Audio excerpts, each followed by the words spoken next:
par Ben Mandin. Émilie Broussoulou a co-animé, avec Éric Brunet, Broussoulou et compagnie le mardi 23 avril 2024 en soirée sur LCI.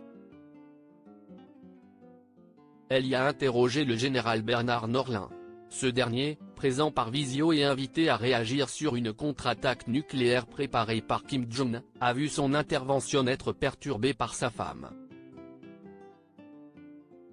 Ces dernières années, LCI a refondu sa ligne éditoriale. Afin de se démarquer de ses concurrentes directes, BFM TV, CNOO et France Info, la chaîne d'information en continu du groupe TF1 a axé ses débats et analyses sur l'actualité internationale. La guerre menée par la Russie en Ukraine et le conflit israélo-palestinien occupent une large partie de ses émissions. Des débats autour des thèmes Gaza, le campus de Columbia en état de siège, comment Kiev va utiliser les missiles américains ? Et ATACMS, ces missiles qui effraient Poutine ont été notamment développés lors de Brunet, Broussoulou et compagnie le mardi 23 avril 2024 en soirée. En plateau, Éric Brunet et Émilie Broussoulou, qui a été vexé par une bourde, ont pu compter sur la présence d'experts et spécialistes. Vers 23h15, ceux-ci ont été invités à débattre sur le fait que Kim Jong-un, dirigeant nord-coréen, prépare une contre-attaque nucléaire. Le général Bernard Norlin a été convié à donner son analyse par visio. L'intervention d'un expert perturbé par sa femme en direct sur LCI. Vous êtes ancien président d'Initiative pour le désarmement nucléaire. Vos lumières vont être précieuses, car Kim Jong-un a supervisé aujourd'hui une simulation de contre-attaque nucléaire lors d'une formation tactique virtuelle. Lui a lancé Émilie Broussoulou.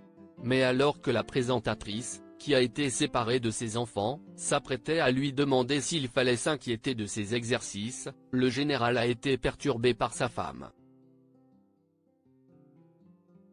Celle-ci est apparue en arrière-plan. Elle est restée, durant quelques secondes, à l'entrée de la pièce d'où il intervenait par écran interposé. Tout laisse à penser qu'elle n'avait pas eu, au préalable, connaissance de son intervention en direct à la télévision. L'invité de Brunet, Broussoulou et compagnie s'en est aperçu et a sommé son épouse de s'éloigner. Un acte qui n'a pas échappé aux intervenants présents en plateau où une hilarité a commencé à se faire entendre. L'animatrice ne s'en est pas laissée perturber. Elle a poursuivi sa question au général Bernard Norlin sans succomber au moindre fou rire. Une séquence que Paul Larouturou a relatée via son compte X, autrefois appelé Twitter, au cours de la journée du mercredi 24 avril. Il l'a accompagné de l'émoticône mort de rire à scène roulée par terre. Les aléas du direct, la visio, éternel canal de fou rire, elle aurait pu s'appeler Cynthia, la femme de Louis de Funès dans Pouic Pouic. Bon Bernard, moi j'ai fini des racines et des ailes, tu viens te coucher ?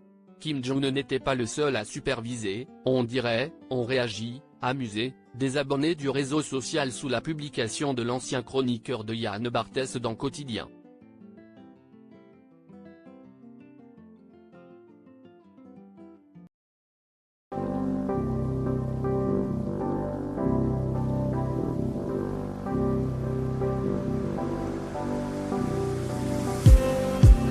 Just